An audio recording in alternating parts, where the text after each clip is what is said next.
आज की कहानी महादेवी वर्मा द्वारा रचित गिल्लू है। सोनजूही में आज एक पीली कली लगी है। उसे देखकर अनायास ही उस छोटे जीव का स्मरण हो आया है जो इस लता की सघन हरितिमा में छिपकर बैठता था और फिर मेरे निकट पहुंचते ही कंधे पर कूदकर मुझे चौंका देता था। तब मुझे कली की खोज रहती थी, पर आज उस लघु प्राणी की खोज है। परंतु वो तो अब तक इस सोनजूही की जड़ में मिट्टी होकर मिल गया होगा। कौन जाने स्वर्णिम कली के बहाने वही मुझे चौंकाने ऊपर आ गया हो। अचानक एक दिन सवेरे कमरे से बरामदे में आकर मैंने देखा, दो कौए एक गमले के चारों ओर चोंचों से छुआ छुआवल जैसा खेल खेल रहे हैं। ये कागभूषुंडी भी विचित्र पक्षी है, एक साथ समादरित, अति सम्मानित, अति अवमानित। हमारे बेचारे पुरखे न गरुड़ के रूप में आ सकते हैं, न मयूर के, न हंस के। उन्हें पितरपक्ष में हमसे कुछ पाने के लिए काक बनकर ही अवतीर्ण होना पड़ता है। इतना ही नहीं, हमारे दूरस्थ प्रियजनों को भी अपने आने का मधु संदेश इनके कर्कश स्वर में ही दे देना पड़ता है। दूसरी ओर हम कौवा और कांव कांव करने को अवमानना के अर्थ में ही प्रयुक्त करते हैं। मेरे काक पुराण के विवेचन में अचानक बाधा आ पड़ी, क्योंकि गमले और दीवार की संधि में छिपे एक छोटे से जीव पर मेरी दृष्टि रुक गई। निकट जाकर देखा, गिलहरी का छोटा सा बच्चा है जो संभवतः घोंसले से गिर पड़ा है और अब कौए जिसमें सुलभ आहार खोज रहे हैं। काकद्वे की चोंचों के दो घाव उस लघु प्राण के लिए बहुत थे, अतः वो निश्चेष्ट सा गमले में चिपटा पड़ा था। सबने कहा कि कौए की चोंच का घाव लगने के बाद वो बच नहीं सकता, अतः इसे ऐसे ही रहने दिया जाए। परंतु मन नहीं माना, उसे हौले से उठाकर अपने कमरे में ले आई, फिर रुई से रक्त पोंछकर घावों पर पेंसिलीन का मरहम लगाया। रुई की पतली बत्ती दूध में भिगोकर जैसे तैसे उसके नन्हे से मुंह में लगाई, पर मुंह खुल न सका और दूध की बूंदें दोनों ओर लुढ़क गई। कई घंटे के उपचार के उपरांत उसके मुंह में एक बूंद पानी टपकाया जा सका। तीसरे दिन वो इतना अच्छा और आश्वस्त हो गया कि मेरी उंगली अपने दो नन्हे पंजों से पकड़कर नीले कांच की मोतियों जैसी आंखों से इधर उधर देखने लगा। 3-4 मास में उसके स्निग्ध रोए, झब्बेदार पूंछ और चंचल चमकीली आंखें सबको विस्मित करने लगीं।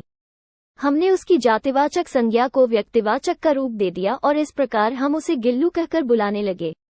मैंने फूल रखने की एक हल्की डलिया में रुई बिछाकर उसे तार से खिड़की पर लटका दिया। वही 2 वर्ष गिल्लू का घर रहा। ये स्वयं हिलाकर अपने घर में झूलता और अपनी कांच के मनकों सी आंखों से कमरे के भीतर और खिड़की से बाहर न जाने क्या देखता समझता रहता था, परंतु उसकी समझदारी और कार्यकलाप पर सबको आश्चर्य होता था। महादेवी वर्मा। जब मैं लिखने बैठती, तब अपनी ओर मेरा ध्यान आकर्षित करने की उसे इतनी तीव्र इच्छा होती थी कि एक अच्छा उपाय खोज निकाला। वो मेरे पैर तक आकर सर से पर्दे पर चढ़ जाता और फिर उसी तेजी से उतरता। उसका ये दौड़ने का तब तक चलता जब तक मैं उसे पकड़ने के लिए न उठती। कभी मैं गिल्लू को पकड़कर एक लंबे लिफाफे में इस प्रकार रख देती कि अगले 2 पंजों और सिर के अतिरिक्त उसका सारा लघुगात लिफाफे के भीतर बंद रहता। इस अद्भुत स्थिति में कभी कभी घंटों मेज पर दीवार के सहारे खड़ा रहकर यह अपनी चमकीली आंखों से मेरा कार्यकलाप देखा करता। भूख लगने पर चिक चिक करके मानो वो मुझे सूचना देता और काजू या बिस्कुट मिल जाने पर उसी स्थिति में लिफाफे से बाहर वाले पंजों से पकड़कर उसे कुतरता रहता। फिर गिल्लू के जीवन का प्रथम वसंत आया। नीम चमेली की गंध मेरे कमरे में हौले हौले आने लगी। बाहर की गिलहरियां खिड़की की जाली के पास आकर चिक चिक करके न जाने क्या कहने लगीं। गिल्लू को जाली के पास बैठकर अपनेपन से बाहर झांकते देखकर मुझे लगा कि इसे मुक्त करना आवश्यक है। मैंने कीले निकालकर जाली का एक कोना खोल दिया और इस मार्ग से गिल्लू ने बाहर जाने पर सचमुच ही मुक्ति की सांस ली। इतने छोटे जीव को घर में पले कुत्ते और बिल्लियों से बचाना भी एक समस्या ही थी। आवश्यक कागज पत्रों के कारण मेरे बाहर जाने पर कमरा बंद ही रहता है। मेरे कॉलेज से लौटने पर जैसे ही कमरा खोला गया और मैंने भीतर पैर रखा, वैसे ही गिल्लू जाली के द्वार से भीतर आकर मेरे पैर से सिर और सिर से पैर तक दौड़ लगाने लगा। तब से यह नित्य का क्रम हो गया।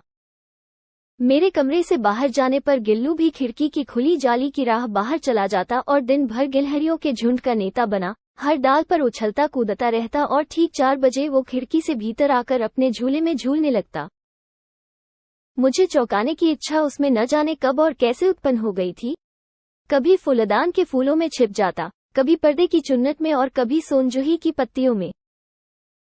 मेरे पास बहुत से पशु पक्षी हैं और उनका मुझसे लगाव भी कम नहीं है, परंतु उनमें से किसी को मेरे साथ मेरी थाली में खाने की हिम्मत हुई है, ऐसा मुझे स्मरण नहीं आता। गिल्लू इनमें अपवाद था। मैं जैसे ही खाने के कमरे में पहुंचती, वो खिड़की से निकलकर आंगन की दीवार, बरामदा पार करके मेज पर पहुंच जाता और मेरी थाली में बैठ जाना चाहता। बड़ी कठिनाई से मैंने उसे थाली के पास बैठना सिखाया, जहां बैठकर वो मेरी थाली में से एक एक चावल उठाकर बड़ी सफाई से खाता रहता। काजू उसका प्रिय खाद्य था और कई दिन काजू न मिलने पर वो अन्य खाने की चीजें या तो लेना बंद कर देता था या झूले के नीचे फेंक देता था। उसी बीच मुझे मोटर दुर्घटना में आहत होकर कुछ दिन अस्पताल में रहना पड़ा।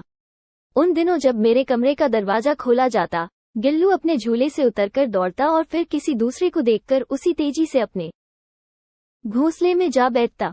सब उसे काजू दे जाते, परंतु अस्पताल से लौटकर जब मैंने उसके झूले की सफाई की तो उसमें काजू भरे मिले, जिनसे ज्ञात हुआ कि वो उन दिनों अपना प्रिय खाद्य कम खाता रहा।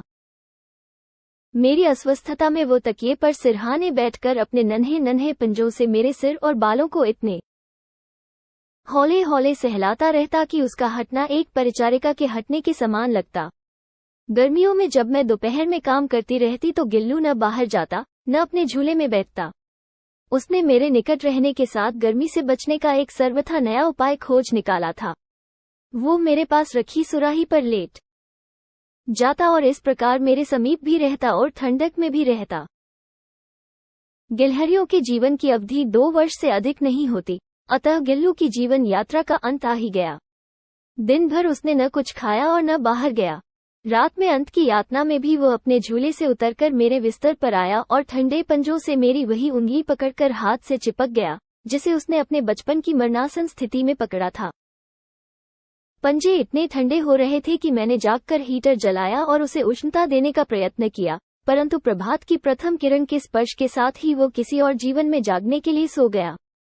उसका झूला उतारकर रख दिया है और खिड़की की जाली बंद कर दी गई है, परंतु गिलहरियों की नई पीढ़ी जाली के उस पार चिक चिक करती ही रहती है और सोनजूही पर वसंत आता ही रहता है। सोनजूही की लता के नीचे गिल्लू को समाधि दी गई, इसलिए भी कि उसे वो लता सबसे अधिक प्रिय थी, इसलिए भी कि उस लघुगात का किसी वासंती दिन जूही के पीलाभ छोटे फूल में खिल जाने का विश्वास मुझे संतोष देता है। महादेवी वर्मा।